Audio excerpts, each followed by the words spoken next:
पुरानी पेंशन बनाम नई पेंशन योजना। इन दिनों एक अजीब सा शोर सियासी गलियारों और सियासी महकमों में सुनाई देता है। पुरानी पेंशन बनाम नई पेंशन योजना। सरकारी नौकरी पर रिटायर्ड सरकारी कर्मचारी जो तनख्वाह पाते थे उसका आधा, जो पुरानी पेंशन योजना के तहत जो सरकारी कर्मचारी अपनी तनख्वाह पाते थे उसका आधा आपको पेंशन के तौर पर मिलता था। यह थी पुरानी पेंशन योजना। मगर 2004 का दौर आया, वाजपेयी सरकार आई और सरकार ने उस कानून को बदल दिया। नई पेंशन योजना। जब वाजपेयी सरकार ने इसे अमल में लाने का प्रयास किया तब मनमोहन सरकार ने इसे जमीन पर उतारा। यानी कि नई पेंशन योजना मसला सिर्फ बीजेपी शासित सरकार तक सीमित नहीं है। मनमोहन सरकार की भी यही सोच थी। राजनीति के दोनों खेमों ने नई पेंशन योजना का ना सिर्फ स्वागत किया बल्कि उसे लागू किया। लेकिन पुरानी पेंशन योजना के बाद अब बात आती है नई पेंशन योजना की। नई पेंशन योजना क्या कहती है? नई पेंशन योजना यह कहती है कि जो आपकी तनख्वाह है उसमें से बेसिक में से 10% यानी कि 10% आपका कटेगा और 10% केंद्र देगा। उसके बाद में क्योंकि जब इसका विरोध हुआ तो केंद्र ने उसे 10% से बढ़ाकर 14% कर दिया। और जब आप रिटायर्ड हो जाएंगे तो इसमें से 60% आप निकाल सकते हैं। आधी तनख्वाह की कोई गारंटी नहीं। इसी बात को लेकर नाराजगी। तर्क यह था तमाम सरकारों का कि पेंशन का बोझ सरकारों पर बढ़ रहा है।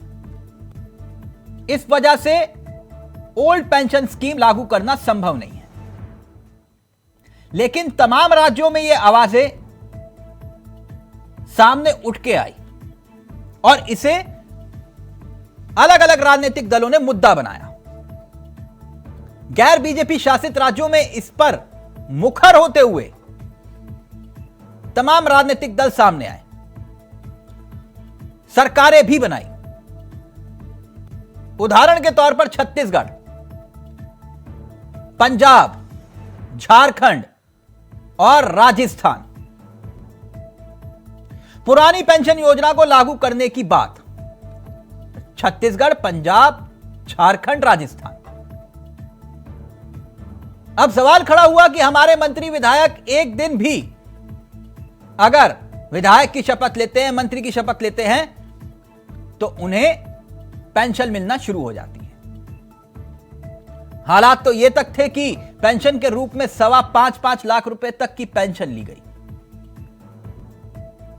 तो फिर सरकारी कर्मचारियों के साथ भेदभाव क्यों? अब विपक्ष इसे राजनीतिक मुद्दा बना रहा है। इस बात को भले ही उसने केंद्र में रहते हुए लागू किया, लेकिन अब राजनीतिक नफे नुकसान के लिए ओल्ड पेंशन स्कीम को लेकर चौतरफा घेराव किया जा रहा है। इस बीच राजस्थान के मुख्यमंत्री अशोक गहलोत ने हाल ही में केंद्र को एक पत्र लिखा था और केंद्र ने गहलोत की मांग को अब खारिज कर दिया। पत्र में यह लिखा था कि ओपीएस के लिए 35,000 करोड़ रुपया मिले, लेकिन अब ओपीएस के लिए 35,000 करोड़ रुपया नहीं मिलेगा। केंद्र ने यह साफ कर दिया। यानी कि जिन राज्यों ने इसे लागू करने की बात कही है उनके पास भी पैसा नहीं है। उनके पास भी पैसा नहीं है। अब पिसेगा कौन इसमें? वो सरकारी कर्मचारी जिसने इस बात को लेकर वोट किया, कहा कि भैया ओपीएस आप लागू कर दें। और राज्य के पास पैसा नहीं। यानी कि ओल्ड पेंशन स्कीम ओपीएस बनाम एनपीएस यानी कि न्यू पेंशन स्कीम, जिसका जिक्र हम कर रहे हैं। हमारे साथ आज इस गंभीर विषय पर चर्चा करने के लिए हमारे साथ जो मेहमान जुड़ेंगे उनसे आपका परिचय करवा देते हैं। हमारे साथ इस वक्त दो मेहमान जुड़ चुके हैं, बीजेपी और कांग्रेस के चेहरे हैं। प्रदीप भटनागर जी बीजेपी के चेहरे हैं, आपका बहुत बहुत स्वागत है। संदीप त्रिपाठी जी हमारे साथ जुड़ गए हैं, कांग्रेस के चेहरे हैं। कुछ ही देर में हमारे साथ संगीता शर्मा, आम आदमी पार्टी का चेहरा, और अजय शर्मा राजनीतिक विशेषज्ञ के रूप में इस कार्यक्रम का हिस्सा होंगे। लेकिन पहले क्योंकि मसला बीजेपी कांग्रेस का था तो इसलिए हमने बीजेपी और कांग्रेस को पहले आमंत्रित किया। प्रदीप भटनागर जी आपके पास आऊं, लेकिन उससे पहले संदीप त्रिपाठी जी, चर्चा की शुरुआत आपसे करना चाहेंगे। राजनीतिक फायदे के लिए आपने ऐलान तो कर दिया ओल्ड पेंशन स्कीम का, लेकिन आप ही के राज्यों के पास सरकारी कर्मचारियों को पेंशन देने का पैसा नहीं है, तो अब पिसा कौन? कहां पर नहीं है? आप कहां की बात कर रहे हैं? छत्तीसगढ़ में या राजस्थान में? खुद की जगह पे? राजस्थान की मैं बात कर रहा हूं सर। रामलीला खत्म हो गई, आप कह रहे हैं कि राम कहां है? नहीं, आप ये कह रहे हैं कि आप पैसे देने के लिए नहीं है। बिल्कुल बिल्कुल है और दिया जा रहा है। अगर राजस्थान सरकार ये कहती है कि उसका जो टैक्स का पैसा है वो आप दे दीजिए, जो जीएसटी का पैसा है वो दे दीजिए, जो अब पहले जो टैक्स का तरीका था और आज टैक्स का तरीका है बिल्कुल बदला है। ओपीएस के लिए 35,000 करोड़ रुपया मांगा गया था ना, उसकी मैं जिक्र कर रहा हूं, जिस पर सीतारमण ने कहा है कि हम पैसा नहीं दे पाएंगे। मैं जवाब दे रहा हूँ क्यों मांगा गया था, उसका भी मैं जवाब दे रहा हूँ। अगर 14% अंशदान सरकार करती है और जो पैसा जमा होता है वो सरकार के पास जमा होता है। जो पैसा लगाती है केंद्र सरकार लगाती है, कहीं पर भी लगाती है, तो अगर वो पैसा आपके पास जमा हुआ है तो वो पैसा आप वापस नहीं करेंगे क्या? अगर 14% जो आप पैसा लगा रहे हैं, जाहिर सी बात है कि आप जो पुरानी पेंशन स्कीम में जाएंगे तो वो पैसा आपके पास कलेक्ट हुआ तो सरकार को चाहिए ना। अगर वो मांग रही है तो क्या गलत मांग रही है? आप ही बताइए ना। राज्य सरकार ने जो शर्त लगाई वो बताऊं सर, राज्य सरकार ने ये शर्त लगाई कि आप पुरानी पेंशन योजना में आएंगे तो एनपीएस का पैसा नहीं निकाल पाएंगे। बिल्कुल सर सुन लीजिए, हमारे पास आएगा और उसे हम जीपीएफ देंगे, यही बात थी ना। तो इसमें पिसा तो भाई सरकारी कर्मचारी ना। नहीं क्यों? आप ये बताइए, एनपीएस अगर आप ये कहते हैं कि एनपीएस अच्छी है, तो अगर सरकार जनता ने हमें उस बात पर जो है वोट दिया और जिताया तो इसका मतलब जनता मान रही कि नहीं अच्छी है। अच्छा, तो आज ये अच्छी है, तब जब मनमोहन सरकार थी तब वो बुरी थी, जब मनमोहन सरकार ने इसे लागू किया? हमने खत्म किया था क्या? बिल्कुल नहीं खत्म किया था, पिछली सरकार ने खत्म किया था। सर अटल सरकार ने धरातल पर नहीं उतारा था, मनमोहन सरकार ने इसे धरातल पर उतारा था। तब उस वक्त वित्त मंत्री पी चिदम्बरम थे। संदीप जी आप गुस्सा मत होइए, मैं तो फैक्ट्स बता रहा हूं, आप इतना गुस्सा क्यों हो रहे हैं? आप इसको दुरुस्त कर दीजिएगा। क्या वित्त मंत्री उस वक्त पी चिदम्बरम जी नहीं थे जब मनमोहन सिंह प्रधानमंत्री थे? और तमाम वित्त मंत्रियों की बैठक में, क्योंकि वित्त मंत्री ने यह बात कही थी उस वक्त, तब अर्थशास्त्र कुछ और था, आज वोट शास्त्र हावी हो रहा है ना? मैं जवाब दे देता हूँ। देखिए, कोई भी एक पुरानी सरकार ने एक स्कीम लेके आती है, जैसे आप समझिए कि यही मोदी सरकार कांग्रेस को कहती थी कि मनरेगा कांग्रेस की विफलताओं का प्रतीक है। मोदी जी ने सदन में भाषण दिया, लेकिन उनको समझ में आया कि मनरेगा जो है बढ़िया स्कीम है, उन्होंने उसको कंटिन्यू रखा और वो कह रहे थे कि हम इसको गाजीबाद के साथ जिंदा रखेंगे क्योंकि ये विफलताओं का प्रतीक है। और वही योजना जो कोरोना टाइम में लोगों को जीवन बचाने का काम में आई, लोगों को रोजगार बचाने का काम में आई। और आप देखिए, यानी आप ये कह रहे हैं मनमोहन सरकार की गलती थी वो?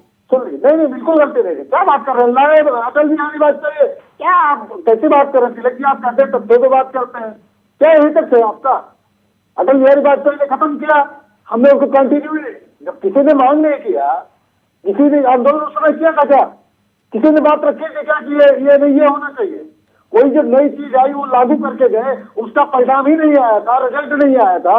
अच्छा है कि बुरा है, वो लागू हुई, लोगों ने इस्तेमाल किया तब पता चला ना। कैसे आप बात कर रहे हैं? बुरा था, मनमोहन ने गलती थी। अरे गलती सही की बात तब चलता है। संदीप जी इतना गुस्सा नहीं होते सर, नया साल आ रहा है, इतना गुस्सा मत होइए। मैं तो सिर्फ मुद्दे की बात करता हूं सर। मैं यहाँ हिंदू मुसलमान की डिबेट करते हुए देखा मुझे? कभी नहीं देखा ना आपने। मैं आपसे सिर्फ ये कह रहा हूं कि मैं भी सरकारी कर्मचारियों की हित की बात कर रहा हूं। आप एक तरफ कह रहे हैं कि न्यू पेंशन योजना लेकर आए, केंद्र पैसा दे नहीं रहा, तो अब इसका हल क्या है, मैं ये जानना चाह रहा हूं। बिल्कुल हम देंगे और दे रहे हैं। नहीं, कैसे? जब आपके पास अगर पैसे नहीं होंगे तो हल कैसे निकलेगा? ये सरकार का विषय है, और सरकार जैसे केंद्र की सरकार है, आप बात कर रहे हैं कि कर्ज बढ़ गए हैं, आप बताइए केंद्र की सरकार की कितने कर्ज बढ़ गए हैं सर?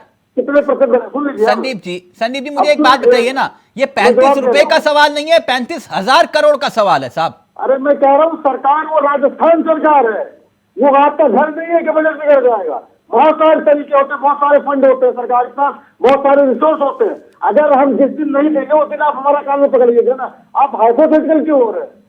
और ये फर्ज बनता है, अगर राज्य सरकार मांग रही है केंद्र सरकार से पैसा, तो केंद्र सरकार अपने घर में नहीं छापती है, और राज्य सरकार उसको टैक्स वसूल कर देते हैं, उसी की जनता देती है। और आप अगर केंद्र बनाम राज्य करना चाहते हैं तो अच्छी बात है, अगर ये भाजपा कर रही है तो अच्छी बात है ना। और एक देखिए, एक बात आप कह रहे हैं, आपने ही अभी जो इंट्रो किया उसमें कहा कि केंद्र इतने कर्जे बढ़ गए, इतना हो जा रहा है, तो राज्य सरकार के पास बहुत सारे विकल्प होते हैं। उसके पास जो है हमारा देश जो है संघ से मिला हुआ बना हुआ देश है, उसमें राज्य सरकार के पास बहुत सारे अधिकार हैं। संदीप जी मेरी आदत थोड़ा ऐसे विषयों पर पढ़ लिख कर बैठने की है। अगर गलत होगा, मेरे फैक्ट्स अगर गलत होंगे तो उसको आप दुरुस्त भी करिएगा, मुझे कोई आपत्ति नहीं। ये कह रहे हैं कि कांग्रेस ने मैं गुस्सा मत होइए, मैं फिर फैक्ट्स रख रहा हूं, आप अपनी बात को रखिएगा, उसको दुरुस्त कर दीजिएगा, मुझे कोई दिक्कत नहीं। राजस्थान में अटल बिहारी वाजपेयी लागू करके गए थे, हम उसको चलने दिए, इसलिए कि उस समय इसका क्या परिणाम होगा क्या नहीं परिणाम होगा नहीं पता था। अच्छा, नहीं पता था, मैं इसीलिए कह रहा हूं आपसे। राजस्थान में उदाहरण के तौर पर 62% यानी कि 62% डेट जीडीपी रेशो है। 5 साल में ओरिजिनल पेंशन देने के लिए आपके पास राज्य में पैसा नहीं होगा। इसके हिसाब से केंद्र सरकार पर कितने कर्ज है? केंद्र सरकार अपने कर्मचारियों को पेंशन दे रही है ना, सेना को पेंशन दे रही है ना, और हम भी देंगे, राज्य सरकार भी देंगी। हाँ, मतलब वोट दो तो हम पुरानी पेंशन देंगे आपको जी, आप हमें वोट तो हम तुम्हें पुरानी पेंशन देंगे। नहीं, ये क्यों? अगर ये बात आप कह रहे हैं कि ये सवाल पलट कर आप भाजपा से पूछ लीजिए कि आप मुझे वोट दीजिए, मैं आपको राशन दूंगा। आप पूछिए उनसे, पूछ सकते नहीं पूछ पाएंगे, दिक्कत यही है ना। संदीप जी आपके साथ दिक्कत ये है कि आप या तो जब मैं सवाल करता हूं अपनी आंखें और कान बंद कर लेते हैं, या फिर विक्टिम कार्ड लेकर जेब में घूमते हैं। सवाल यह है कि जो सवाल मैं आपसे करता हूं उससे ज्यादा सवाल मैं सत्ता से करता हूं, इसलिए आप जो है सवाल का जवाब देने की बजाय विक्टिम कार्ड निकाल लेते हैं। देखो भैया मेरे पास विक्टिम कार्ड है, मैंने आपसे तो पूछा सवाल, मुझे मालूम है सत्ता से क्या पूछना है, जो सवाल आपसे बनता है मैं आपसे पूछ रहा हूं। देखिए, हमने हिमाचल में वादा किया है, वहां पर भी पुरानी पेंशन स्कीम लागू करेंगे। अभी मुख्यमंत्री की क्वारंटीन है, वहां पर अभी मंत्रिमंडल का गठन नहीं हुआ। हमने कहा कि मंत्रिमंडल की पहले बैठक में ये डिसीजन हो जाएगा। जिस दिन नहीं होगा उस दिन आप मेरा कांग्रेस का काल पकड़िएगा कि आपने जो कहा था वो नहीं किया। और राजस्थान में हम दे रहे हैं, ये राज्य सरकारें पैसा मांगती है केंद्र सरकार से। मोदी जी नहीं मांगते थे क्या? जब वो गुजरात में के मुख्यमंत्री थे तो केंद्र सरकार से, कांग्रेस की सरकार से क्या पैसा नहीं मांगते थे क्या? या कांग्रेस देती नहीं थी? बिल्कुल देती थी। तो ये चीजें कह रहे हैं ना कि आप केंद्र से क्यों मांग रहे हैं? केंद्र कहीं पाकिस्तान थोड़ी ना है, इसी देश का हिस्सा है, और केंद्र से लोग पैसा हर राज्य सरकार लेती है, चाहे भाजपा की। हाँ, ये केंद्र सरकार आपको संदीप जी, आप तो काबिल प्रवक्ता है, आपको सीरियसली सवाल समझ में नहीं आया था जो मैंने पूछा, या फिर आप मेरे सवाल को गोल कर रहे हैं? आपको सीरियसली सवाल समझ में नहीं आया था? मैं सीधा जवाब दे रहा हूँ। नहीं, आप ये तर्क दे रहे हैं कि मैं ये कह रहा हूं कि आपने केंद्र से पैसा क्यों मांगा। मैं आपसे ये पूछ रहा हूं कि अगर केंद्र पैसा नहीं देगा तो इस योजना को आप लागू कैसे करेंगे? सवाल मेरा ये था। मैंने उसके लिए जवाब दिया कि सरकार के पास बहुत सारे रिसोर्स होते हैं, उसकी खुद की जो है। ठीक सर, आप ओके, मुझे कोई दिक्कत नहीं। 35,000 करोड़ रुपए आपकी तिजोरी में पड़ा हुआ है तो मुझे कोई दिक्कत नहीं। ओके, कांग्रेस की नहीं, राजस्थान सरकार की। ओके। ये प्रदीप भटनागर जी, क्योंकि संगीता जी भी हमारे साथ जुड़ गई हैं, अजय शर्मा जी हमारे साथ जुड़ गए हैं, राजनीतिक विश्लेषक है। मैं एक बात समझना चाह रहा था प्रदीप जी, कुल मिलाकर ये हुआ ना कि आप कहेंगे नई पेंशन योजना, ये कहेंगे पुरानी पेंशन योजना। अब इसमें पिस गया वो सरकारी कर्मचारी जो इस इंतजार में है कि भैया नई पेंशन योजना या फिर सरकारी। पड़ोसी राज्य कह रहा है कि भैया हम दे देंगे, उदाहरण के तौर पर पंजाब, और हरियाणा वाला कह रहा है कि भैया लो इसको तो मिल गया और हमें क्या मिलेगा। मतलब समझ रहे हैं आप प्रदीप जी? देखिए, ये जो आज जो जंग छेड़ी गई है और जो पेंशन को लेकर शुरुआत करी है कांग्रेस ने हिमाचल प्रदेश से, आज जो राजस्थान के मुख्यमंत्री को लिखना पड़ रहा है पेंशन योजना के लिए वित्त मंत्री को, आप समझ सकते हैं कि इससे पहले आज 5 वर्ष होते जा रहे हैं जो इनकी राजस्थान में सरकार खत्म होने जा रही है, इन्हें आज ही याद आया है। इससे पहले मुख्यमंत्री राजस्थान को पता नहीं था कि पेंशन के बारे में भी वार्तालाप होनी है या देनी है लेनी है, उसके बारे में नहीं था। ये लोगों की देखिए मंशा राजनीति में जीतने की है। जो लोग पेपर लीक करा देते हैं, जो लोग जो आज तक जिन्होंने जो राजस्थान को आज 6% जो 6% थी ग्रोथ था गरीबी का, जो 25% बेरोजगारी पे ले गए, ये लोगों को क्या कहूँ मैं इनको। मैं हरियाणा की कितनी है बेरोजगारी दर प्रदीप जी? मैं आ रहा हूँ, मैं आपके बीच में नहीं बोला भाई साहब, सुनिए आप सुनिए। नहीं, मैं सिर्फ पूछ रहा हूँ, हरियाणा की भी बता दीजिए कितनी है बेरोजगारी दर। नहीं, बिल्कुल देखिए, अगर हरियाणा की बेरोजगारी मगर राजस्थान से ज्यादा नहीं है, इतनी बहुत हमने कंट्रोल कर रखा है। मगर राजस्थान का जो आंकड़ा जो हम छोड़ गए राजस्थान में संदीप जी 6% थी, जो आज 25% से ऊपर पहुंच गई है। संदीप जी एक मिनट प्रदीप जी, मेरे छोटे छोटे सवाल का जवाब दे दीजिए, क्योंकि बहुत देर से बहुत गुस्सा हो रहे थे संदीप त्रिपाठी जी। संदीप जी आंख नाक कान खोल के आप सुनिएगा, ठीक है? सत्ता की गुलामी वो करते होंगे जिनकी कलम गुलाम होगी, ना तो आप खरीद पाए और ना प्रदीप भटनागर खरीद पाएंगे। आप सवाल सुनिए, इसलिए कह रहा हूं संदीप त्रिपाठी जी जब बैठते हैं तो इस बात को गौर करके नपना सबके लिए बराबर है। सवाल मेरा ये प्रदीप जी, पहला सवाल आपसे, ये ओपीएस अच्छा है या एनपीएस अच्छा है, यानी कि ओल्ड पेंशन स्कीम या फिर नई पेंशन स्कीम? देखिए, अगर आज की चीज को देखा जाए तो नई पेंशन जो स्कीम आएगी वो लाभदायक होगी। नई पेंशन स्कीम लाभदायक है। अब मेरा दूसरा सवाल आपसे, आपने कहा कि एनपीएस अच्छा है, तो सर आर्मी नेवी और एयरफोर्स में ओपीएस क्यों, एनपीएस लागू क्यों नहीं? देखिए, आर्मी की और नेवी की बात करते हैं और आर्म की बात करते हैं, दोनों चीजों में बड़ा फर्क है। अच्छा, वो सरकारी कर्मचारी मेवा खाते हैं। देखिए, सरकारी कर्मचारी दोनों है। सरकारी कर्मचारियों का क्या विषय और कितना महत्वपूर्ण किन चीजों में है, पीछे भी थोड़ी भी आपको गौर करनी पड़ेगी। अच्छा, तो मतलब सरकारी कर्मचारियों के लिए ओपीएस नहीं, मगर सांसद विधायक को ओपीएस चलेगा, है ना? देखिए, आप अगर देखिए तिलक जी, अगर सांसद विधायकों की बात करते हैं, हम तो चाहते हैं कि विपक्ष पुरजोर तरीके के साथ आए और जो सांसदों को जो विधायकों को पेंशन मिलती है उसको रोका जाए। अच्छा, कि भाई हाँ, तो अच्छा नहीं प्रदीप जी क्या वाकई में सिर्फ कांग्रेस का आप इंतजार कर रहे हैं? कानून बदलने में तो आप माहिर हैं, कानून बदलने में तो आप माहिर है ना, तो फिर क्या कांग्रेस का इंतजार कर रहे हैं कि कांग्रेस समर्थन करे तब हम सांसद और विधायकों की पेंशन की कटौती कर दें? देखिए विधायक जी, आज आपको बताता हूँ तिलक जी, जो ये कांग्रेस है, आप कांग्रेस साहब जितने प्रवक्ता उस बैठते हो क्या बोलते हैं कि झूठ का तो अंबार है इनके पास, ये बैठते हैं तो झूठ बोलते हैं, बैठते हैं तो झूठ बोलते हैं। सर आपसे ज्यादा कट्टर ईमानदार कोई नहीं है, मैं इसलिए कह रहा हूं प्रदीप जी, कानून बदलने में तो आप माहिर हैं, तो दिक्कत क्या है ये पूछ रहा हूं मैं। सांसद विधायकों को एक दिन में सर 5.5 लाख रुपए पेंशन मिल रही थी कि नहीं मिल रही थी? मैं मुझे थोड़ा समय दीजिए, थोड़ा सा। मैं चाहता हूं कि मैं औरों की तरह गुस्सा या कुछ भी ना तो मुझे आना चाहिए ना ही मुझे करना चाहिए। आपका काम है सवाल पूछना, मेरा काम है जवाब देना। प्रदीप जी मेरे को कोई फर्क नहीं पड़ता, जिस दिन वो सत्ता में होंगे उनसे भी वैसे ही सवाल पूछूंगा जैसे आपसे पूछ रहा हूं। और आप लोगों के सर्टिफिकेट में बाहर डस्टबिन में फेंकता हूं ऐसे सर्टिफिकेट, जैसे संदीप त्रिपाठी जी देते हैं। प्रदीप जी अपनी बात पूरी करिए। मैंने आपसे पूछा कि कानून लाने के लिए क्या किसका, विपक्ष का इंतजार करना पड़ेगा आपको? मैं बहुत छोटा सा उदाहरण दे रहा हूँ, बहुत छोटा पुराना उदाहरण दे रहा हूँ आपको मैं। पार्लियामेंट के अंदर जो भोजन की व्यवस्था थी, जिन्हें कहते हैं कि हम यहाँ पे 4 आने की थालियां 1 रुपए की थाली सांसद खाते हैं और बाहर भूखे मर रहे हैं, तो शायद ये भी उन सांसदों को या वो जो लोग आपके माध्यम से टीवी बोला करते थे कि वो पार्लियामेंट की कैंटीन में कौन खाते थे, वो सुरक्षा कर्मी खाते थे, उनके ड्राइवर खाते थे, फोर्सेज खाती थी। हम भी 10 बार पार्लियामेंट गए, हमने तो कभी आज तक नहीं देखा कि 100-200 सांसद बैठे खा रहे हो ना। इन्होंने इतना बड़ा उमर फैलाया कि उन बेचारों की थाली, आप मेरी बात को घुमा रहे हैं। प्रदीप भटनागर जी, मैंने कहा सरकारी कर्मचारियों के लिए ओपीएस, मगर सांसद विधायकों के लिए ओपीएस चलेगा, सरकारी कर्मचारियों के लिए ओपीएस नहीं चलेगा। मैं तो ये चाहता हूं जो 5 वर्ष के लिए आ रहा है, जब तक अगर 5 वर्ष रहे तब तक उसको कुछ योजना दी जाए। ये भारी भरकम जो पेंशन है इन पे रोक लगाई जाए और इस पे सरकार गहनता से विचार भी कर रही है कि ये विषय आज एक बार में 100 बार उठ चुका है मीडिया के माध्यम से कि सांसदों को 4-4 बार सांसद बन जाते हैं तो 4 बार उनको मैं पेंशन आगे मिलती है। संगीता जी के पास जाऊं। प्रदीप जी मुझे एक बात बताइए, जब ये 370 का फैसला लिया था तो क्या कांग्रेस से पूछ के लिया था क्या?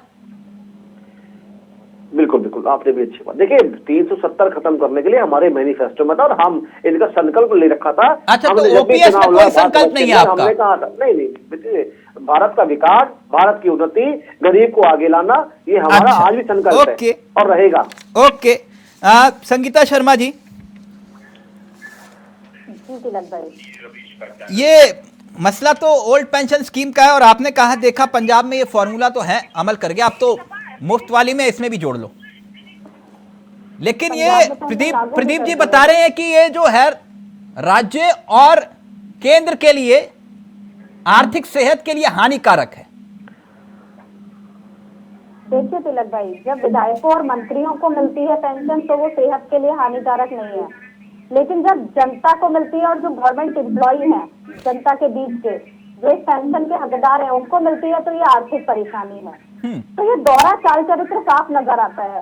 देखिए नोटबंदी की, किसानों के लिए बिल लेकर के आए तो क्या इन्होंने किसी से पूछा?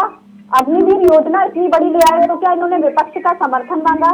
जो अब इन्हें सांसदों की, कैबिनेट मंत्रियों की पेंशन बंद करने के लिए जरूरत है कि विपक्ष इनके साथ खड़ा हो। भाई आप ले आइए नियम, जो विरोध करेगा वो जनता भी देखेगी और उसका खामियाजा भुगतेगी। तो आप बिल तो लेकर आइए, अगर आपकी नीयत इतनी साफ है तो आप 4-4 जो कैबिनेट मंत्री बन रहा, फिर विधायक, कैबिनेट मंत्री, जितने आगे उनके टैग लगते जा रहे हैं उतनी बार उन्हें पेंशन मिलती है। नियत होनी चाहिए। पंजाब सरकार ने सारी पेंशन बंद करके केवल एक पेंशन लागू कर दी है तिलक भाई। तो जब आपकी नियत साफ होगी तो आप बिल्कुल करेंगे, तो आप लेकर आइए। तो आप इसके लिए पूरा क्रेडिट कांग्रेस को नहीं देती हैं? क्या तिलक भाई? कांग्रेस को क्रेडिट जाता है कि नहीं जाता ओल्ड पेंशन स्कीम को लेकर? देखिए जो जनता के हित की बात करेगी वो बिल्कुल अच्छी बात है। ओल्ड पेंशन स्कीम कांग्रेस बात कर रही है, अच्छी बात है, मिलनी चाहिए। जब सांसदों और विधायकों का अधिकार है तो भाई उन जो सरकारी कर्मचारी हैं उनका अधिकार क्यों नहीं है? अच्छा। आम आदमी पार्टी तो खुद ओल्ड पेंशन स्कीम की बात करती है और हमने पंजाब में लागू भी की। तो जब इसके हम लिए गुजरात में पैसा, चुनाव लड़ने गए, इसके हमने लिए तब भी पैसा ओल्ड पर्याप्त है पेंशन पंजाब की के बात पास? की। आपकी आवाज नहीं आई संगीता जी, इसके लिए पैसा पर्याप्त है पंजाब के पास? देखिए आम आदमी पार्टी ने कोई निर्णय लिया है तो वो उसको पूरा भी करेगी और जनता के पैसे से ही दिया जाएगा तिलक भाई। कोई भी अपने पास से तो पैसा इकट्ठा नहीं कर रहा है, चाहे वो नहीं, क्योंकि सरकार हो, पंजाब चाहे राज्य सरकार हो। पंजाब में अपने जो घर से कर्ज कोई है, मंत्री पैसा नहीं ला रहा जो है। कर्ज है वो कर्ज चुकाने के लिए भी पैसा नहीं है, तो इसलिए मैं पूछ रहा हूं कि पेंशन के लिए पैसा है आपके पास? देखिए आप पहले का टैक्स देखेंगे और जो अब टैक्स वसूली पंजाब में हो रही है, क्योंकि भ्रष्टाचार खत्म हम जो कर रहे हैं, जो हमारा लगातार टैक्स का पैसा है वो ज्यादा, बजट हमारा बढ़ रहा है, तो हमने जो भी वादे किए हैं हम उन वादों को पूरा करेंगे। और शुरू तो में किसान पंजाब क्यों बैठे, सरकार ने मुख्यमंत्री 10,000 घर के बाहर करोड़ क्यों का बैठे हैं कोष आज डाला तक है, धीरे धीरे हम बढ़ाएंगे। हम भ्रष्टाचार वाली पार्टी नहीं है, हम दो तरह से मुख्यमंत्री जी से पूछिए ना कि धान क्यों नहीं खरीद रहे, क्यों किसान बैठे हैं उनके घर के आगे आज महीनों को बताइए ना। हटानी है तो विपक्ष की जरूरत नहीं है, जब नोटबंदी करनी है तो विपक्ष की जरूरत नहीं है, लेकिन जब ओल्ड पेंशन स्कीम लागू करनी है तो विपक्ष को आगे आना पड़ेगा। ये है दोहरा चाल चरित्र और चेहरा, ये आम आदमी पार्टी का नहीं है। उसे कुछ करना है तो करना है, वो दोहरा चाल चरित्र चेहरा नहीं। प्रदीप जी जल्दी से, फिर राजेश शर्मा जी आपके पास आ रहा हूं। जिन लोगों ने दिल्ली में 406 लोगों को अब तक नौकरी दी हो और झूठ बोल के दिल्ली में सरकार बना ली हो, आज वो पंजाब के विषय में इतनी बड़ी बात कर रहे हैं। राजी मैंने आप सुन लीजिए, मैंने आपको सुना ना, सुन लीजिए, मैंने आपको सुना तो आप सवाल का सुन लीजिए। आप तिलक भाई कैसे बात बनेगी? आपने इतना बोला, मैं सुना ना। देखिए जो लोगों ने दिल्ली में सरकार बना ली है, आज जो 406 लोगों को केवल दिल्ली में नौकरी दी है, 8 वर्षों में वो पंजाब में पेंशन देने चले, जो कि आज ये नहीं बताते कि मुख्यमंत्री के दरवाजे पे आज महीनों से किसान बैठे धान बेचने के लिए, अनाज बेचने के लिए, उनके लिए पैसा नहीं है। ये पेंशन योजना लेके आए। आप देखिए ना, ये कांग्रेस कितना बड़ा वादा करके आई थी झारखंड में, राजस्थान में, छत्तीसगढ़ में, आज दोबारा दोहरा रहे हैं। क्या कर रहे हैं इन्होंने बेरोजगारी खत्म कर दी, सस्ता कर, गेहूं का अनाज सस्ता कर दिया, पेट्रोल सस्ता कर दिया, क्या सस्ता दे दिया आज पंजाब में। बखैर मैं थोड़ा सा समय, प्रदीप जी आज तारीख क्या है? आज जी 28 है। 28 तारीख। ठीक, 3 दिन के बाद 1 जनवरी है सर। 2000 जी कहा था ना किसानों की आय दोगुनी हो जाएगी ना सर 4 दिन बाद। बिल्कुल बिल्कुल, बहुत अच्छी बात करी आपने। किसान की आय दोगुनी कैसे होगी? हमारे आपके बोलने से थोड़ी ना होगी। किसान की आय दोगुनी होगी, तरंगी मैं पूरा कर दूं, आय दोगुनी होगी उसकी फसल से। और अगर हमें बड़ा गर्व होता है कि हमारे देश के अंदर हमारे किसान भाइयों को 21 गुना ज्यादा फसल हुई है सब चीजों की। नहीं ये देखिए, ये दोगुना है। नहीं, मैं लागत की बात नहीं कर रहा, लागत भी दोगुनी हुई है ना। हाँ जी, वही तो चीज आ गई ना कि वही 15 लाख रुपए आएंगे सबको, 15 कांग्रेसी को 15 लाख रुपए चाहिए ना, तो इसलिए आय दुगनी कैसे होगी किसानों की, उस पे योजना पे काम होना चाहिए। आज अमरूद भगवान के आशीर्वाद से अमरूद फ्रूट जो आता है अच्छा आता है, आज 1 नंबर का आता है देश में। आज किसानों के लिए नहीं, मैं 15 लाख की बात नहीं कर रहा, मैं सिर्फ आय दोगुनी की बात कर रहा हूँ। 15 लाख पे कहां चलेगा? बिल्कुल बिल्कुल, आय दोगुनी तब होती है जब आप उसकी फसल को दोगुना और अच्छा उसकी उज्जवल बनाते हैं, आप उसकी उगाई को आगे बढ़ाते हैं, आप उसकी गुणवत्ता को आगे बढ़ाते हैं। जब गुणवत्ता बढ़ती है तो रेट बढ़ते हैं, तो आय भी डबल होती है। सर मैंने फॉर्मूला नहीं पूछा, ये फॉर्मूला तो 4th क्लास का बच्चा भी बता देगा। मैं आपसे पूछ रहा हूँ कि आय दुगनी हो जाएगी ना 4 दिन बाद? गाय होगी नहीं, हो गई है। आय दुगनी हो गई? आय दुगनी हो गई है। अच्छा, कब हुआ सर? बिल्कुल बिल्कुल, आय दुगनी हो गई है। आज आप किसान से बात कीजिए, किसान बताएगा मैं आज कैसा उत्पादन कर रहा हूँ, खेत से आज कैसा अच्छा, तो आय दुगनी होगी सर? आज उग रहा है, आज ये बताएगी किसान। ये कब से आय दुगनी हुई सर? जब से आपने किसानों के भले के लिए सोची है। जिले भाई आपने उनके लिए डॉक्टर, मट्टी, लैब टेस्ट सब चीजें बैठाई हैं। अच्छा, आय दुगनी तब से होगी। आज आपने उनको नहरों को ठीक ठाक करके ओके। आपने अजय शर्मा जी, अभी मैं कुछ और आंकड़ों का जिक्र करूं, लेकिन ये मसला तो old pension scheme versus new pension scheme जो चल रहा है, क्या वाकई राजनीतिक नफे नुकसान के इर्द गिर्द हम चीजों को देखें या फिर अर्थशास्त्र के नजरिए से भी समझना चाहिए? क्योंकि एक सरकार कह रही है कि हम इसे लागू करें, लेकिन उस सरकार के पास लागू करने के लिए फंड नहीं है। वो केंद्र सरकार से पैसे मांगते हैं और केंद्र सरकार कहता है कि हमारे पास पैसे नहीं है, या फिर हम उसे नहीं देना चाह रहे। देखिए तिलक भाई, जिस तरह से देश की आर्थिक स्थिति है, जिसे हम कहें कि आर्थिक सेहत है, वो किसी से छिपी हुई नहीं है। अभी आपने खुद अपने आंकड़े गिना दिया, आपने सारी बातें कही, और जितनी प्रवक्ता है वो इधर उधर की बातें कर रहे हैं, जिसे कहते हैं बगले झांकना आपके सवालों के ऊपर, वो साफ दिखाई दे रहा है। तो इन्होंने एक बार फिर साबित कर दिया चुनाव जीतना जानती है, चुनाव जीतने के लिए क्या कुछ भी करना पड़े वो हम करने के लिए तैयार है। अब ओल्ड स्कीम योजना के नाम पर कर्मचारियों को एकजुट करके या उनका ध्रुवीकरण करके आप वोट पाने की कोशिश कर रहे हैं कि शायद सत्ता में वापसी हो जाए या हमारा वोट परसेंटेज बढ़ जाए, हमारा कुछ ऐसा हो जाए। ये सिर्फ उसी तरीके से दिखाई दे रहा है। जब आपके पास पैसा है ही नहीं तो आप उसको देंगे कहाँ से, या कोई भी राज्य कैसे दे देगा, कहाँ से मैनेज कर लेंगे आप? उसका सीधा सीधा भाग बाकी की जनता में पड़ेगा, टैक्स के रूप में आएगा। आप जो इनकम जनरेट करेंगे, जो भी पैसा आप लेंगे वो टैक्स के रूप में लेंगे ना जनता से, प्रदेश की। तो यदि वो सब कुछ भारत प्रदेश पर ही पड़ना है, वहीं से निकाल कर आपको देना है, लेकिन अब कहाँ से निकालेंगे, कैसे निकालेंगे? जैसे अभी आम आदमी पार्टी की प्रवक्ता कह रही है कि हम करके दिखाएंगे, हम कर लेंगे, हमने जब कहा है तो हम कर देंगे। कैसे करेंगे? ये सिर्फ चुनावी एक जुमला है, जो समझता हूँ कि लोगों को सिर्फ वो वोट लेने के लिए कोशिश है। इसका फायदा जो है मुझे दिखाई नहीं दे रहा है किसी तरीके से। यदि देश की आर्थिक स्थिति अच्छी होती तो शायद इस तरह की बातें अच्छी लगती, और हो सकता है सेंट्रल गवर्नमेंट भी आगे बढ़ देती या बीजेपी सरकार अपने राज्य में भी लागू कर देती ओल्ड पेंशन स्कीम योजना।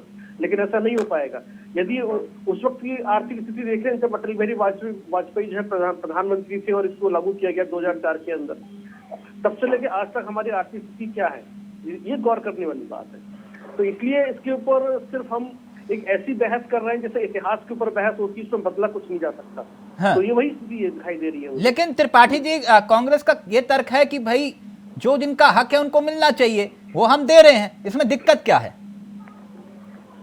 देखिए, आप हक की बात कर रहे हैं, लेकिन आपने यहाँ पे तो एक ऐसी लाइन खींच दी ओपीएस और एनपीएस के बीच में कि जहां पर ओपीएस के पाले रख लोग खड़े हो जाएंगे क्योंकि वो ज्यादा फायदा दिखाई देगा। लेकिन एनपीएस में जो बनाई गई स्कीम, वो क्यों बनाई गई? आर्थिक स्थिति को ध्यान में रखकर बनाई गई कि देश की आर्थिक स्थिति क्या है, सरकार पैसा देगी कैसे और कहां से लाके देगी, तब ये स्कीम लाई गई। या तो पहले आप देश की आर्थिक स्थिति को बेहतर करें। संदीप त्रिपाठी जी रिएक्ट करना चाह रहे हैं, फिर उसके बाद मैं आ रहा हूं। संदीप त्रिपाठी जी, जो बात अजय जी कह रहे हैं इत्तेफाक रखते हैं आप? देखिए, दो चीजें। पहली बात तो जिस राजस्थान की बात आप कर रहे हैं, 14 लाख करोड़ रुपए का उसकी जीडीपी है, और आप कह रहे हैं कि अच्छा नहीं मिलेगा, कोई आपसे आके शिकायत करे तब आप बात करिए। दूसरी बात, अगर आप ये कह रहे हैं कि नीति आयोग ने कहा क्या, उसको ये खल रहा है कि जो काम केंद्र नहीं कर पा रही, मोदी सरकार नहीं कर पा रही है, उसको राज्य सरकारें कैसे कर ले रही है, उस पर वो अलंजा लगा रही है। आप समझिए, केंद्र सरकार को दिक्कत इस चीज से नहीं है, जो राजस्थान का फंड जो बनता है वो आप उसको देने में क्या दिक्कत है, जो उसका अधिकार है अधिकार देने। अगर कांग्रेस सरकार जो है, राजस्थान की सरकार अपना अधिकार मांग रही है तो उसमें कौन सा गलत काम है भाई? प्रदीप जी, सरकार ये बात, और तिलक जी बहुत मैं हाइपोथेटिकल बात नहीं कर रहा हूँ, प्रैक्टिकली बात कर रहा हूँ कि कोई भी टैक्स, कोई केंद्र सरकार हो, भारतीय कांग्रेस की सरकार हो, तो टैक्स जो आता है राज्य सरकारों के माध्यम से ही आता है और वो पैसा जनता का है और जनता का पैसा जनता को देने में क्या दिक्कत है। और रही बात पेंशन की, तो पेंशन जो दिया जाता है वो अंशदान 14% आप ऑलरेडी दे रहे हैं। जो अंशदान आप पहले देते थे आज भी दे रहे हो क्या रहा है? और पुरानी पेंशन स्कीम में क्या फर्क है आप समझिए। तिलक जी, होता ये है कि आप देखिए नई पेंशन स्कीम में कितने घोटाले हो रहे हैं। बिजली विभाग के जो है उसने एनपीएस का पैसे का गलत इस्तेमाल किया, उसमें पता चला 5,000 करोड़ का घोटाला हुआ, 10,000 करोड़ का घोटाला हो रहा। ये अलग अलग जगह पर अलग अलग जगह। अजय शर्मा जी, क्विक रिएक्शन, फिर ब्रेक लेना मुझे, बोलिए क्या कहना चाह रहे हैं? नहीं, मैं ये कहना चाह रहा हूँ, पहले एनपीएस और ओपीएस का जो डिफरेंस है उसको तो समझे पहले। हमारे त्रिपाठी जी जिस तरह से कह रहे हैं, यही तो बता रहा हूँ आपको कि सरकार क्या बता रहा हूँ क्या करेगी या किस तरह से। आप पहले समझिए कि जो सैलरी है उसमें से कटौती नहीं होती है ओपीएस के अंदर, एनपीएस में होती है 10% की, अब जो 14% जो है सरकार देती है। मैं जवाब दे रहा हूँ, तो समझिए ना उस चीज को। जल्दी से संदीप जी, बिल्कुल बिल्कुल बिल्कुल कटौती होती है और पहले भी होती थी। आज 10% हो रही है, 14% सरकार दे रही है, इसमें भी कोई डाउट नहीं। मैं क्या कह रहा हूँ कि उस फंड का जो इस्तेमाल होता था, आज बहुत सारी तिलक जी आप चले जाइए प्राइवेट सेक्टर में, इंश्योरेंस सेक्टर में चले जाइए, वहां पर पेंशन स्कीम 72 पेंशन स्कीम है, जहां पर आप पैसा लगा दीजिए और फिक्स पैसा आपको मिलेगा। ये पता है कि आपको इतना पैसा मिलेगा, लेकिन एनपीएस में क्या कंफर्म है किसी को कितनी पेंशन मिलेगी? किसी को 1,000 मिल रही है, किसी को 500 मिल रही है। क्या 24 में एक मिनट त्रिपाठी जी, 3 बात मैं समझ पाया आप लोगों की, क्योंकि मैं ब्रेक ले रहा हूं। ब्रेक के उस पार यही सवाल लेकर आऊंगा कि क्या 24 में ये वाकई में एक बहुत बड़ा मुद्दा विपक्ष के रूप में, हथियार के रूप में होगा, जहां पर ओल्ड पेंशन स्कीम का मुद्दा तमाम राज्यों में विपक्ष ने उठाया और राजनीतिक नुकसान क्या वाकई भाजपा ने उठाया? एक ब्रेक ले रहे हैं, ब्रेक के उस पार इसे भी उठाएंगे मुद्दा, और साथ ही साथ सवाल यह भी पूछेंगे कि आखिरकार पेंशन के भार में किस तरह से राज्य पिस रहे हैं, उसके भी आंकड़े। ब्रेक ले रहे हैं, जल्द हाजिर हो रहे हैं। तो ओल्ड पेंशन स्कीम, ओपीएस बनाम एनपीएस न्यू पेंशन स्कीम, इसी पर हम चर्चा कर रहे हैं। ब्रेक से पहले तमाम सवाल और सवालों के जवाब लेने की हम कोशिश कर रहे थे। संगीता जी, इस चर्चा की शुरुआत आपसे करना चाहूंगा। आप एक बात तो मानेंगे 2024 में ये ओल्ड पेंशन स्कीम वाला मसला जो है एक बड़ा मुद्दा होगा, मानते हैं इस बात को? जी तिलक भाई, जरूर ये मुद्दा होगा। तो संगीता जी, मुझे एक बात समझाइएगा, एक मिनट, सवाल ले लीजिए। कांग्रेस भी इस मुद्दे को बुनाएगी मतलब जनता के बीच लेकर जाएगी, आप भी लेकर जाएंगे, तो जनता आप पर विश्वास क्यों करे, कांग्रेस पर क्यों ना करे? कांग्रेस भी तो वही बात कह रही है और कांग्रेस के पास अनुभव भी है। देखिए तिलक भाई, महंगाई की बात आज जो भी विपक्ष में पार्टियां हैं सब कर रहे हैं, ओल्ड पेंशन की बात जो भी विपक्ष की पार्टियां हैं वो कर रही हैं, आज बेरोजगारी जो मुद्दा है उसकी बात भी सब कर रहे हैं। तो ये अब जनता का निर्णय होगा कि वो किसके साथ जाना चाहती है, महंगाई साथ नहीं जाना। आप ऐसे बोल रहे थे जैसे दिल्ली में जो है पेट्रोल 50 रुपए का मिल रहा है, ऐसा नहीं है ना, और सिलेंडर 500 रुपए का मिल रहा है, नहीं है ना ऐसा। देखिए, एक के साथ एक फ्री है मालूम है, लेकिन पेट्रोल डीजल उतने का ही मिल रहा है। देखिए तिलक भाई, अगर वहाँ ऐसा होता है कि बिजली का बिल किसी का कम आता है, जो पैसा बच रहा है वो उसकी आर्थिक स्थिति में ही इस्तेमाल हो रहा है ना। यदि वहाँ बस में महिलाओं के लिए सफर फ्री है तो जो वो पहले, मैंने आपसे पूछा कि त्रिपाठी जी पर विश्वास क्यों ना करे जनता, आप पर क्यों विश्वास करे? तो जो उनके महीने आपके पास तो अनुभव भी नहीं है, तो सरकार ने राहत देने का, आपके पास तो अनुभव भी नहीं है, त्रिपाठी जी के पास तो अनुभव भी है, आप पर क्यों विश्वास करे जनता फिर, मतलब सरकारी कर्मचारी? हमारी काम करने के लिए कांग्रेस को इतने सालों से देखा है, जनता ने अभी तक सबसे बड़ी पार्टी रही है, सबसे ज्यादा उन्होंने सरकार चलाई है देश में, तो भाई उनको भी जनता ने देखा, लेकिन आज हाशिए पर वो क्यों गए और जनता उन्हें क्यों लेके गई, ये भी सवाल है। और आम आदमी पार्टी तो उभरती हुई राजनीतिक पार्टी है और आम आदमी पार्टी पर आज लोग विश्वास कर रहे हैं, क्योंकि हम झूठ की राजनीति नहीं करते तिलक भाई कि सत्ता पाने के लिए हम कहते हैं 2 करोड़ रोजगार देंगे और बाद में 2 करोड़ रोजगार कहाँ चले गए साल के पता ही नहीं है। जब हम संदीप त्रिपाठी जी जल्दी से, फिर मैं प्रदीप जी और अजय जी आपके पास आ रहा हूं। बोलिए संदीप जी। ऐसी राजनीति नहीं करते तिलक भाई। और देखिए ओल्ड पेंशन नई पेंशन की बात करूं तो भाई जब आर्थिक स्थिति, तिलक भाई मैं सिर्फ 1 मिनट लूंगी कि आर्थिक स्थिति का अगर इतना बोझ है तो सबसे पहले तो ये नियम लाके सांसदों पे, मंत्रियों पे, विधायकों मैं तो बोल रहा हूँ ना कि आप लोग मिलकर करिए ना, उसमें सब तनख्वाह बढ़ाने में सब आगे है ना। 1 मिनट रुकिए ना, आज सरकारी कर्मचारियों को देना हो तो हाय तौबा है, जिसने पूरी जिंदगी निकाल दी विभाग में।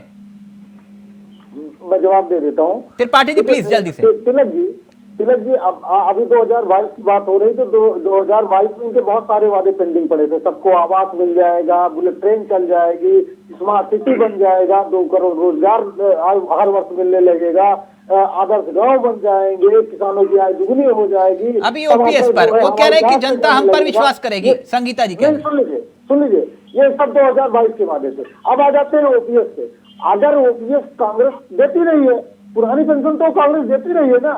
आपकी सरकार आई, अटल बिहारी वाजपेयी जी ने उसको खत्म किया, कांग्रेस उसको लागू करने की बात कर रही है, राज्य सरकारों ने लागू किया। कांग्रेस का ये वादा रहेगा कि इस केंद्र में वो सरकार में आएगी तो पुरानी पेंशन को पूरे देश में लागू करेगी। ये वादा तो आम आदमी पार्टी भी कर रही है।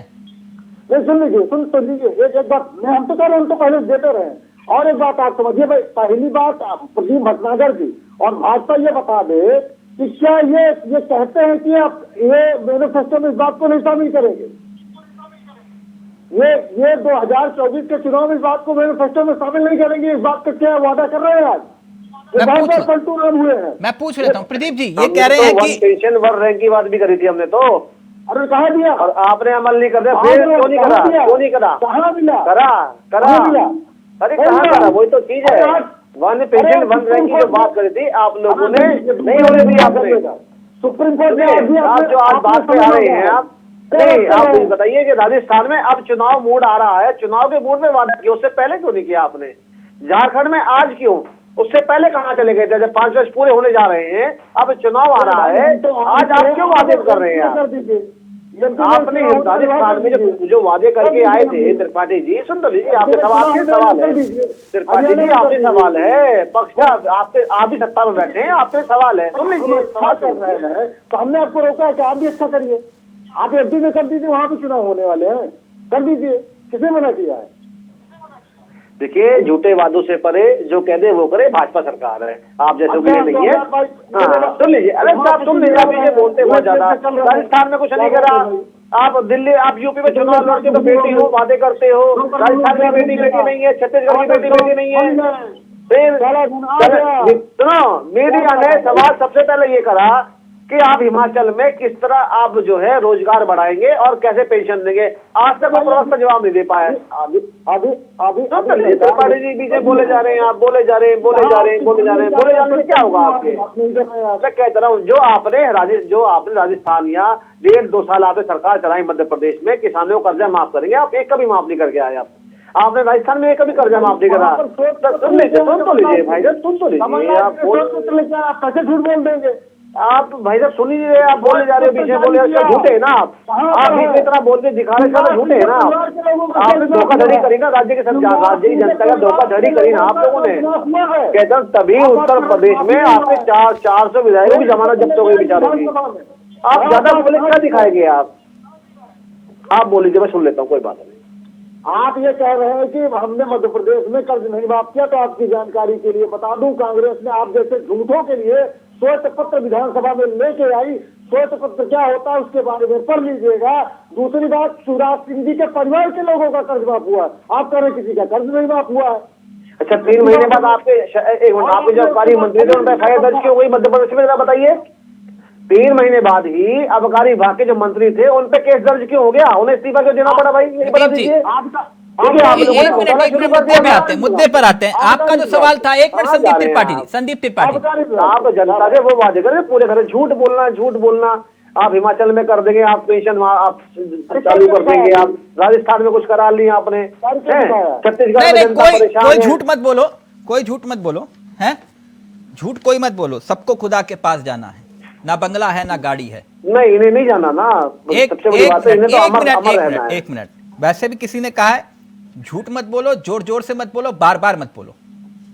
मैं एक बात पूछ रहा हूं प्रदीप जी, जो बात त्रिपाठी जी कह रहे हैं और वो शंका भी है लोगों के मन में और सरकारी कर्मचारियों के मन में भी, क्या वाकई में, क्योंकि आपने कृषि कानूनों को लेकर फैसला कदम पीछे खींचा, तो क्या वाकई में ऐसा बिल्कुल नहीं होगा कि ओपीएस को लेकर आप कदम पीछे खींचे, यानी कि 24 तक आते आते आप भी कहें कि भैया नहीं, ओल्ड पेंशन स्कीम भले ही दूसरे नजरिए से, लेकिन हम भी लागू कर रहे हैं? देखिए, राज्य सरकारों ने जो शुरुआत करी है, अभी वो शुरुआत इन्होंने करी नहीं, इन्होंने केवल किताबी और कागजों में लिखा है।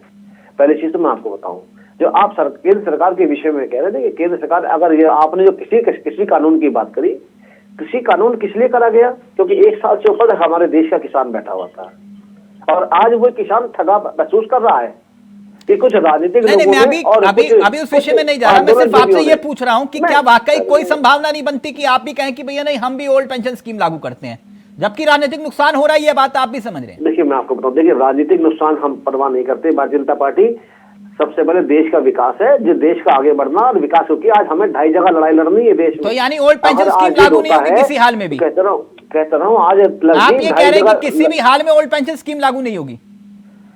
देखिए, अगर ओल्ड पेंशन स्कीम में कुछ योजनाएं दिखती हैं कि ठीक ठाक है और इसमें जनता को भी और जनता के विकास को भी, देश के विकास को भी और कुछ बेनिफिट दिखता है, तो उस पर भी अमल कर सकते हैं, कोई आपत्ति नहीं है। ये मैं यही बात तो पूछ रहा था। देखिए, आप अजय शर्मा जी, ना आप पलट गए ना, आप एक मिनट अजय शर्मा जी, आप कह रहे कि नहीं, हम भी लागू कर सकते हैं अगर भला होगा तो, मतलब भले का पैमाना भी अलग होगा, वोट का मसला नहीं है। एक मिनट, नहीं प्रदीप जी, 1 मिनट रुकिए, 1 मिनट। अजय शर्मा जी, सर मेरी ना बात अधूरी रह जाएगी अगर मैं नहीं बोलूंगा तो। नहीं प्रदीप जी, अपनी बात पूरी करिएगा, मैं एक रिएक्शन ले रहा हूं, फिर आप ही के पास आ रहा हूं। अजय शर्मा जी, देखिए, जो शुरू में मैंने कहा था कि चुनाव जीतने के लिए सियासत कुछ भी कर सकती है, तो ये भी हो सकता है जो नई पेंशन स्कीम है उसके अंदर कुछ संशोधन के बाद उसके लागू कर दे, चाहे वो ग्रेचुइटी के मामले में हो या महंगाई भत्ते को लेकर हो या फिर कुछ मेडिक्लेम को लेकर हो, ये कहीं ना कहीं कुछ ना कुछ फेवरेबल तो लागू कर देंगे और कह देंगे देखिए साहब, हमने आपको ओपीएस दे दिया। तो ऐसा हो सकता है। चुनाव जीतने के लिए, सत्ता में बने रहने के लिए भारतीय जनता पार्टी स्टेप उठा सकती है, कुछ भी कर सकती है, कोई बड़ी बात नहीं है। और तब तक ये टटोलेगी, देखेगी कि शायद ना करना पड़े, ना पीछे हटना पड़े। जैसे कि आपने देखा कृषि कानून को लेकर आखिर तक लड़ाई लड़ेगी कि हमें पीछे ना हटना पड़े, लेकिन बाद में उसको फिर लिया गया। तो ऐसा भी हो सकता है, कोई बड़ी बात नहीं है। और बाद में बीजेपी इसको अपना मास्टर स्ट्रोक कह सकती है। बीजेपी की प्रवक्ता से आपने बहुत अच्छी बात उगलवा ली, जिसे कहते हैं ना उगलवा ली, वो शायद वो नहीं कहना चाहते थे लेकिन आपने एक्सेप्ट करा लिया। अब वो उस पर लीपापोती करेंगे, कुछ तो कुछ कहेंगे। बिल्कुल नहीं करूंगा जी, यही है सच, यही है। बिल्कुल नहीं करूंगा, बिल्कुल नहीं करूंगा। आने वाले समय में ऐसा जरूर करेगी। प्रदीप जी अपनी बात रखिए प्लीज, जल्दी से। संगीता जी आपके पास आ रहा हूँ। बिल्कुल नहीं लीपापोती करूंगा, स्पष्ट बोलूंगा कि जो गरीबों को नौकरी करने वाला कोई हाई फाई या कोई 5 स्टार में रहने वाला नहीं होता है। देश सरकार देखेगी कि किसमें नुकसान किसमें फायदा है और वही अमल किया जाएगा। देश जो जनता ने हमें चुन के भेजा है, ये भारत की जनता पार्टी, भारत की जनता की पार्टी है। त्रिपाठी जी मुस्कुरा रहे हैं, लीपापोती की कोई बात नहीं है। त्रिपाठी जी मुस्कुरा रहे हैं। कहता हूँ तो ऐसा है ना, ये तो वो लोग हैं जहाँ टमाटर खेत में उगेगा वही केचप की फैक्ट्री लगा देंगे। इनके तो सही, इनकी तो बात कहना कह रहा होगा, इनकी बात और गधे के लादो बराबर है, ऐसी कोई वो नहीं है। तो मैं ये कहना चाहता हूँ, जो जनता हमारे भारतवर्ष की, जो हमारे कर्मचारी हैं, उनको किस चीज में फायदा और सरकार को भी। अच्छा, ये फायदे की बात आपने की।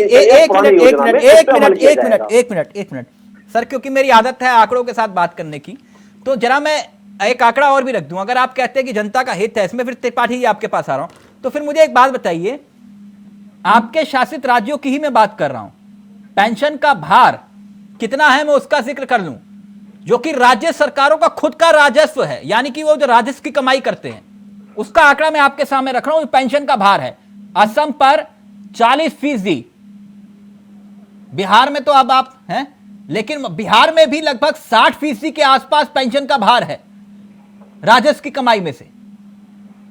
हिमाचल में 80% के आसपास, त्रिपाठी जी सुन लीजिए, उत्तर प्रदेश में 36% और उत्तराखंड में 46%। ये समस्या तो प्रदीप जी आपके राज्य में भी है। बिल्कुल तिलक जी, देखिए आप बिल्कुल सही आंकड़े दे रहे हैं, मगर राज्य सरकारें जहां प्रदेश में चल रही हैं भारतीय जनता पार्टी की, ये नहीं है कि वो अपने राज्य सरकार के जो कर्मचारी हैं उनको पेंशन नहीं दे रही है, बिल्कुल दे रही है, ऐसा नहीं है। और उसको पेंशन को ये ना कि बंद कर दिया होगा, क्योंकि जो गरीबी में बेचारे जो काम कर रहे थे और जिन्हें जरूरत है, जो उनको दे रही है, आज मेडिकल सुविधा भी दे रही है। मगर आप जो चुनाव में झूठ बोल के जो आप आ रहे हैं कि हम आते ही पेंशन पुरानी योजना ले आएंगे, और आज तक इन्होंने क्यों नहीं अमल करके दिखाई और राज्यों में जो आपने 1/1 पेंशन लागू कर दी? नहीं, आप बताइए, नहीं करी क्या? 1 नेशन 1 पैक कौन लाया? ये तो लोगों ने खूब विरोध करा, त्रिपाठी ला नहीं रहे। वो कह रहे हैं 1/1 पेंशन भी लागू किया हमने। जल्दी से त्रिपाठी जी, फिर संगीता जी आपके पास आ रहा हूँ। देखिए, पहली बात तो 1 रैंक वो पेंशन की बात कर रहे हैं, उसका अभी सुप्रीम कोर्ट में इन्होंने फिर से टाइम बढ़ाया है और उसके लिए इन्होंने टाइम और मांग रहा है, आज तक नहीं दे पाए हैं और आप बातें बड़ी बड़ी करते हैं। रही बात देखिए ओपीएस की बात, अगर ओपीएस के लोगों को कर्मचारियों को पेंशन मिलेगी तो खर्च करने पाकिस्तान नहीं जाएंगे। ये बात क्यों नहीं समझती भारतीय जनता पार्टी? जाहिर सी बात है, वो कोई भी पैसा पाएगा, आप संदेह ज्यादा पाएंगे तो खर्च इसी मार्केट में करेंगे, कहीं बाहर नहीं करने जाएंगे। और वो जाहिर सी बात है, इसी मार्केट में पैसा वो घूमेगा और घूमेगा तो जो है डिमांड करेगी। आप जो डिमांड नहीं है, लोग उद्योग नहीं चल रहे हैं, जो उत्पादन घट रहा है। त्रिपाठी जी, ये बात पी चिदम्बरम जी को नहीं मालूम थी तब उस वक्त? नहीं थी, तब तो देखिए 2000 क्या था उस समय, आप समझिए। नहीं, तब वो वित्त मंत्री थे जब इसे लागू किया गया था। एकदम तथ्य दे रहा हूँ, सुनिए तिलक जी, बहुत गंभीरता से बात को समझिए। 2004 में ये पेंशन स्कीम लागू किया तो ये कहा गया कि 2004 में फला तारीख से जो भी इसके बाद के एम्प्लॉय होंगे उनको पेंशन नहीं दी जाएगी। तो उस समय तो वो लोग रिटायर नहीं हुए, जाहिर सी बात है कि 10 साल की नौकरी के बाद नहीं, उस समय वो चिंता जता रहे थे ना कि पेंशन का राजस्व का एक भाग पेंशन के रूप में जा रहा है। ये वित्त मंत्री के रूप में पी चिदम्बरम जी ने कहा था। मैं इसलिए कह रहा हूँ, तमाम वित्त मंत्रियों की बैठक बुलाई थी तब उस वक्त उन्होंने। बिल्कुल सुन लीजिए साहब, मैं ये कह रहा हूँ कि उस समय 10 साल नौकरी के बाद ही पेंशन दिया जाता है। 10 साल से पहले नौकरी में तो पेंशन मिलता नहीं है, तो 10 साल तक लोग रिटायर नहीं हुए थे, तब इसका जो रिजल्ट था वो नहीं पता था लोगों को।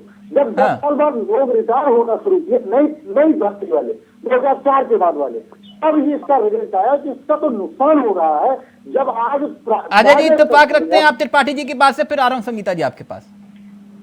देखिए, त्रिपाठी जी को पॉलिटिकली दिखाऊं या डिप्लोमेटिक स्टेटमेंट दे रहे हैं, मुझे तो समझ से परे हो रहा है कि किस तरह की बात। नहीं, बहुत शानदार प्रवक्ता है, इनको मालूम है कि कहाँ है गोल सेट करना है। 2004 के बाद ये बताइए, आप 10 साल बाद ही पेंशन ले सकता है या 2004 की नियुक्ति वाला पेंशन 2005 में ले सकता है? आप मुझे बता दीजिए। नहीं, मैं तो सिर्फ इतना कह रहा था ना, उस वक्त अच्छा था, उस वक्त संवैधानिक था, उस वक्त तो है बहुत है मीठा गप और कड़वा थू। नहीं Tilak ji, Sharma ji please quick reaction, फिर संगीता जी आपके पास आ रहा हूँ। 2004 वाले को पहले वालों को पेंशन आज भी मिल रही है, पहले भी मिल रही थी, हमारे समय भी मिल रही थी। 2004 के बाद जो नई नियुक्तियां हुई, उनमें जो पेंशन पाने के पात्र थे उनमें नई। Okay Ajay Sharma ji, quick reaction please. नहीं ठीक है, अपनी वो बात कर रहे हैं जो 2004 की बात हो, तो वो तो एक आंकड़े हैं, वो तो लिखे तो मैं सबको पता है। लेकिन जब आपने कहा ना कि जो अच्छा है वो ठीक है, तो ये डिप्लोमेटिक बातें करने के लिए दूसरी तरह की बातें करें तो ज्यादा बेहतर होगा, प्रैक्टिकल बात करें। संगीता जी, क्या ये राज्यों के पास अधिकार अब छोड़ देना चाहिए कि भैया ठीक है ओपीएस और जो है न्यू पेंशन स्कीम, या फिर केंद्र एक जो है एक पॉलिसी लाए और पूरे तमाम राज्यों पर लागू हो जाए वो, क्योंकि एक स्टेट सब्जेक्ट तक बात ना आए? या फिर जैसे कि कांग्रेस कह रही है कि भाई हम अपने शासित, या फिर ऐसी परिस्थितियों को नाप लिया जाए कि केंद्र पर भी वो भार ना आए और पुरानी पेंशन अगर लागू किया जाए तो कर्ज चले, राज्य भी ना दबे। समझ रहे मेरी बात आप? जी बिल्कुल तिलक भाई। देखिए, बीजेपी का एक ही एजेंडा है, केवल चुनाव जीतना। अभी प्रदीप भाई ने मैडम, आप कौन सा हरिद्वार में जाके एनजीओ खोल कर बैठ गए कि सत्संग कर रहे हैं? आप भी तो चुनाव लड़ने के लिए चुनाव जीतना तो सबका मकसद है।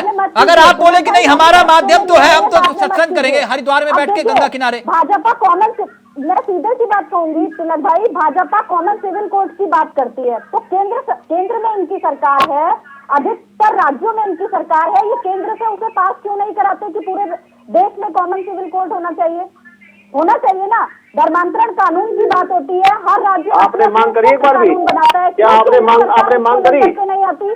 आपने मांग करी? पूरे बहुमत आपने मांग करी? आपने कानून को क्यों नहीं लेके आते? दिल्ली में मांग करेंगे आप? देते हैं तो उसी तरह से ओपीएस जो है ये राज्य पर क्यों छोड़ा है? आप केंद्र से लेकर के आइए और जो सरकारी कर्मचारियों का हक है उन्हें वो दीजिए।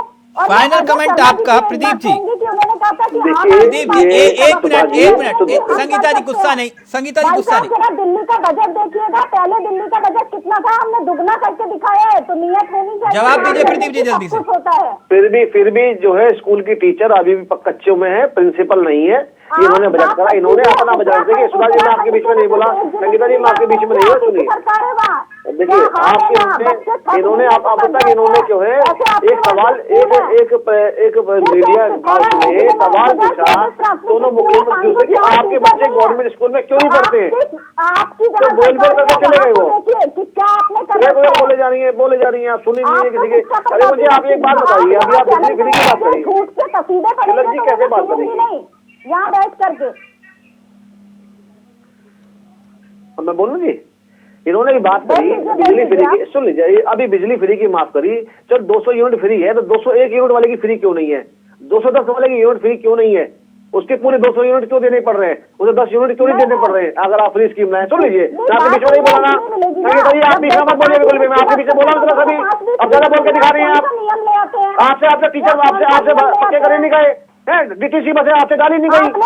आप बैटरी बस में बोला है कि नहीं आपसे? आपको पीडब्ल्यूडी की सारी रोडें टूटी पड़ी है, यहाँ पे सारी रोड टूटी पड़ी है। जो जिसके मंत्री हैं मनीष सिसोदिया, आज वो रोड सारी टूटी पड़ी है, आपने कुछ नहीं करा। दिल्ली बर्बाद कर दी आप लोगों ने। नहीं बर्बाद बोले जा रही है ज्यादा बोले क्या दिखाएंगे आप? ज्यादा बोले क्या दिखाएंगे आप ज्यादा बोले क्या दिखा रही है आप ज्यादा बोल के ये दिखा रही है कि आपने कुछ नहीं किया। आप संगीता जी दिखा रही है ना, ज्यादा बोल के ये दिखा रही है। एक मिनट प्रदीप जी, संगीता जी गुस्सा मत होइए। मसला ओल्ड पेंशन स्कीम और न्यू पेंशन स्कीम का। एक मिनट संगीता जी नौकरी नहीं दी, जिन्होंने नौकरी ही नहीं दी सर आखिरी सवाल का जवाब दे दीजिए। आपने तो सबको पकड़ के नौकरी दी है, मैं समझ रहा हूँ। एक मिनट सुनिए चावला जी, जिन्होंने नौकरी नहीं दिल्ली में दी इतने 7-8 वर्षों में, वो क्या पेंशन देंगे? हाँ ठीक है सर, जिन्होंने आज तक बैटरी बस ला के दिल्ली को आप सुन तो लीजिए, सवाल तो सुन लीजिए। संगीता जी का ऑडियो नीचे, संगीता जी का ऑडियो नीचे। पीडब्ल्यूडी के सारे रोड टूटे पड़े हैं। आपने ये कहा एक मिनट, आपने ये कहा कि सांसद और विधायकों को लेकर जो ओल्ड पेंशन स्कीम का मसला है, आपने कहा कि सब विपक्ष आ जाए तब इसके बारे में हम विचार करेंगे। मुझे एक बात विपक्ष की बात, सब विपक्षी मेरी बात तो सुन लीजिए, सवाल सुन लीजिए ना प्रदीप जी, सवाल सुन लीजिए। नोटबंदी लेकर आए, अग्निवीर लेकर आए, कृषि कानून लेकर आए, 3 तलाक लेकर आए, 370 का अगर फैसला लिया तो क्या विपक्ष से पूछ के लिया था? बिल्कुल, बहुत अच्छा सवाल करा आपने। बिल्कुल नहीं पूछ के लिया था तो आज न्यायालय में कौन लड़ रही है? कांग्रेस लड़ रही है। विरोध कौन कर रही है? कांग्रेस कर रही है। कौन कर रहा है? आम आदमी पार्टी कर रही है, समाजवादी पार्टी कर रही है। सुन तो लीजिए, मैं आता रहा हूँ। आज जो ये पेंशन जो आप विधायक और जो मुख्यमंत्रियों की पेंशन योजना जो बता रहे हैं आप, हम इसे क्यों ना 1 वर्ष कर दिया, 4 वर्ष सांसद रहा हो उसे क्यों दी जाए? 4 वर्ष की एक ही बारी क्यों ना दी जाए? क्यों इस पे क्यों नहीं बात करते? क्यों? क्योंकि इनको हर चीज में कोर्ट जाना है। क्या राम मंदिर के लिए नहीं गए? 3 तलाक के लिए नहीं गए? ये दाती सत्ता खत्म करने के लिए नहीं गए?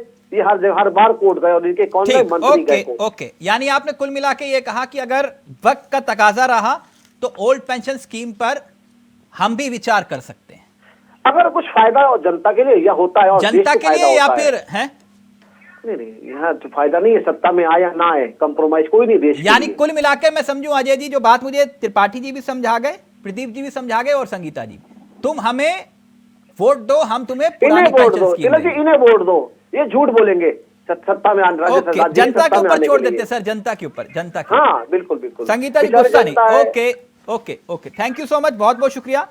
त्रिपाठी जी आपका भी, प्रदीप जी आपका भी, अजय जी आपका भी और संगीता जी आपका भी। तो ये था मसला ओल्ड पेंशन स्कीम बनाम न्यू पेंशन स्कीम का। अब लागू होनी चाहिए, नहीं लागू होनी चाहिए, या फिर होनी चाहिए नहीं होनी चाहिए, इसको लेकर एक बहस है। लेकिन मसला राजनीतिक नजरिए से भी बहुत बड़ा बनने वाला है, यह भी तय है। नमस्कार, जय हिंद, जय भारत।